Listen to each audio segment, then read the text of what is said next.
Article 8 is a streetlight conversion. All the streetlights in town are old-style Cobra lights, and we want to upgrade them to LED for obviously energy efficiency and lower cost of maintenance, changing out the bulbs and so forth.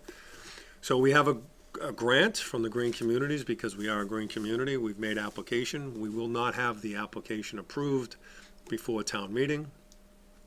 There could be a local match that needs to be made for that LED conversion. So our goal is to get an appropriation. We have an estimate, we have a return on investment to change out those LEDs.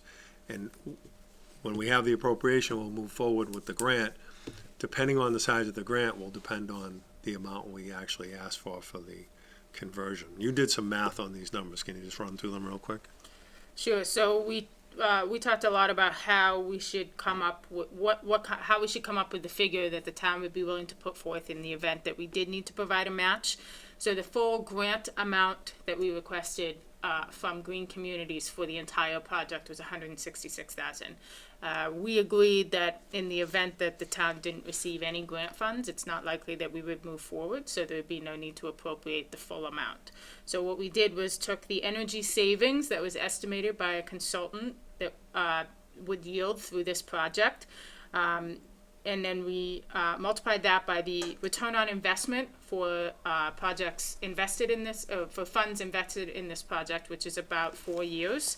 That cost that we would have spent on for the 4 years and the return on investment, we turned around and we're proposing that number as a free cash offset in the event that we do not get the full grant. So I know that's... So what you would have spent over a 4-year period on the lights, if you didn't change them, is what you would allocate to the change. Yes. Okay. Much shorter and well said.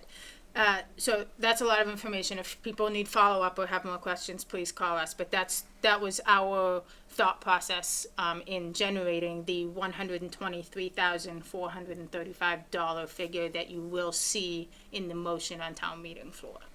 And I can assure you, the Board of Selectmen will assure you, if we don't get a grant from Green Communities, and I'm pretty confident that we will, they will not sign a contract to expedite or to expend those funds. So you have a fail-safe built in with the Board of Selectmen, because they'll have to, I won't be able to do any of these projects unless the Board of Selectmen executes a contract, and they're gonna know fiscally it's not gonna make sense, nor am I gonna propose it to them if I don't have the grant.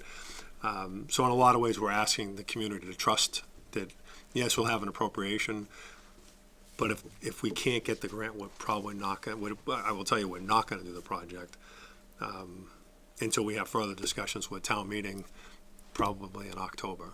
But we think it's a worthwhile endeavor to change out those lights. It's better, they're brighter, they last longer, and the return on investment is clear to us on what we could save overall annually. If we got the grant, fully funded it, what's the number come to in terms of the savings? If the grant paid for the whole LED light changeover, we'll still have an electric bill, but it'll be reduced. What would that savings be?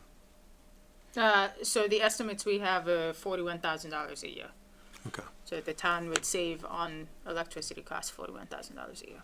And those are unmetered services, so there's just a flat rate applied to the lights that are out there now.